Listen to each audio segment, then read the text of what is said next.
"Well, doctor, a little brandy." "With pleasure." The old ship surgeon, holding out his glass, watched it as it slowly filled with the golden liquid. Then, holding it in front of his eyes, he let the light from the lamp stream through it, smelled it, tasted a few drops, and smacked his lips with relish. Then he said, "Ah, the charming poison, or rather the seductive murder, the delightful destroyer of peoples. You people do not know it the way I do. You may have read that admirable book entitled L'Amour, but you have not, as I have, seen alcohol exterminate a whole tribe of savages. A little kingdom of Negroes, alcohol calmly unloaded by the barrel by red-bearded English seamen. Right near here, in a little village in Brittany near Poignant, I once witnessed a strange and terrible tragedy caused by alcohol. I was spending my vacation in a little country house left me by my father.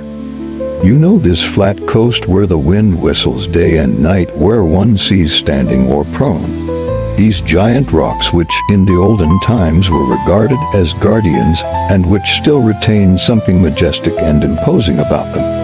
I always expect to see them come to life and start to walk across the country with the slow and ponderous tread of giants, or to unfold enormous granite wings and fly toward the paradise of the Druids.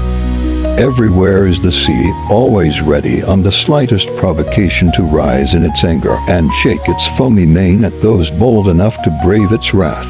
And the men who travel on this terrible sea, which, with one motion of its green back, can overturn and swallow up their frail barks, they go out in the little boats day and night, hardy, weary and drunk. They are often drunk. They have a saying which says, "When the bottle is full you see the reef, but when it is empty you see it no more." Go into one of their huts, you will never find the father there. If you ask the woman what has become of her husband, she will stretch her arms out over the dark ocean which rumbles and roars along the coast. He remained there one night when he had had too much to drink, so did her oldest son. She has 4 more big, strong, fair-haired boys. Soon it will be their time. As I said, I was living in a little house near Poignant. I was there alone with my servant, an old sailor, and with a native family which took care of the grounds in my absence. It consisted of 3 persons, 2 sisters and a man who had married one of them, and who attended to the garden. A short time before Christmas my gardener's wife presented him with a boy. The husband asked me to stand as godfather. I could hardly deny the request, and so he borrowed 10 francs from me for the cost of the christening, as he said. The 2nd day of January was chosen as the date of the ceremony. For a week the earth had been covered by an enormous white carpet of snow, which made this flat, low country seem vast and limitless. The ocean appeared to be black in contrast with this white plain. One could see it rolling, raging, and tossing its waves, as though wishing to annihilate its pale neighbor which appeared to be dead at war. As so calm, quiet, and cold. At 9 o'clock the father, Carandic, came to my door with his sister-in-law, the big Kermigan, and the nurse, who carried the infant wrapped up in a blanket. We started for the church. The weather was so cold that it seemed to dry up the skin and crack it open. I was thinking of the poor little creature who was being carried on ahead of us, and I said to myself that this Breton race must surely be of iron, if their children were evil. As soon as they were born, to stand such an outing. We came to the church, but the door was closed, the priest was late. Then the nurse sat down on one of the steps and began to undress the child. At first I thought there must have been some slight accident, but I saw that they were leaving the poor little fellow naked, completely naked, in the icy air. Furious at such imprudence, I protested. "Why, you are crazy. You will kill the child." The woman answered quietly, "Oh, no, sir, he must wait naked before the Lord." The father and the aunt looked on undisturbed. It was the custom. If it were not adhered to, misfortune was sure to attend the little one. I scolded, threatened, and pleaded.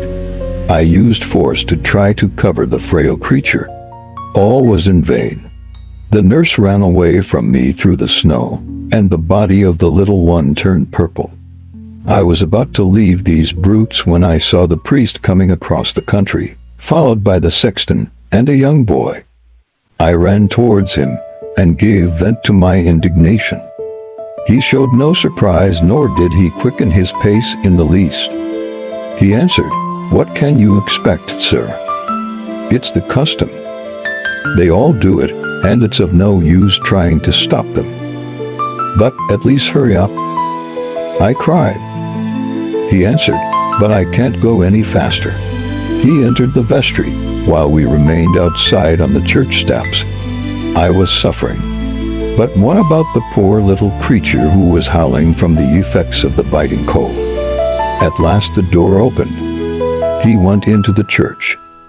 But the poor child had to remain naked throughout the ceremony. It was interminable. The priest stammered over the Latin words and mispronounced them horribly. He walked slowly and with a ponderous tread. His white surplice chilled my heart.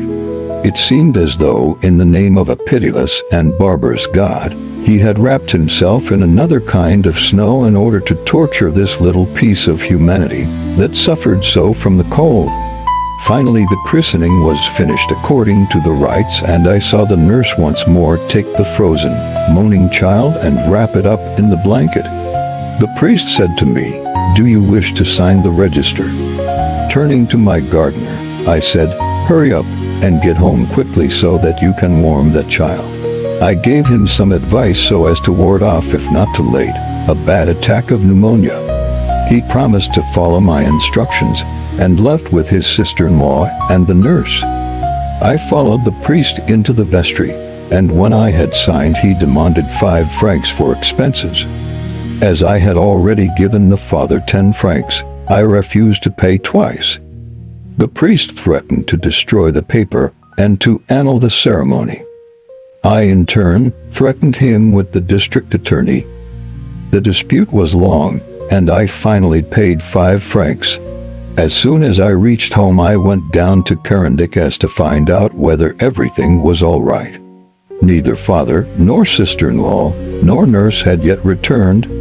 The mother, who had remained alone, was in bed, shivering with cold and starving, for she had had nothing to eat since the day before. "Where the deuce can they have gone?" I asked. She answered without surprise or anger, "They're going to drink something to celebrate. It was the custom." Then I thought of my 10 francs which were to pay the church and would doubtless pay for the alcohol. I sent some broth to the mother and ordered a good fire to be built in the room. I was uneasy and furious and promised myself to drive out these brutes, wondering with terror what was going to happen to the poor infant. It was already 6, and they had not yet returned.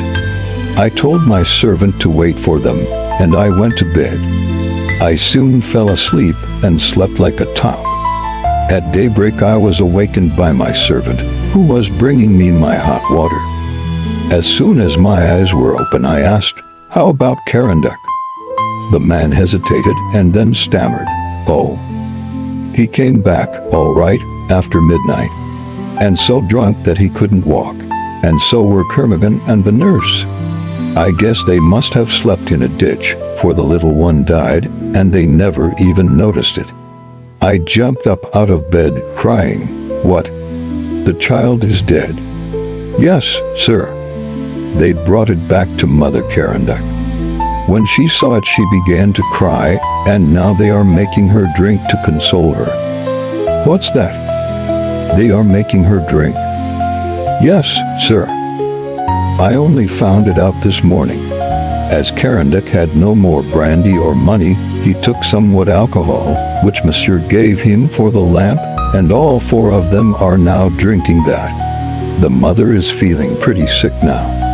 I had hastily put on some clothes and, seizing a stick, with the intention of applying it to the backs of these human beasts, I hastened towards the gardener's house. The mother was raving drunk beside the blue body of her dead baby. Karandek, the nurse, and the Kermigan woman were snoring on the floor. I had to take care of the mother, who died towards noon. The old doctor was silent. He took up the brandy bottle and poured out another glass.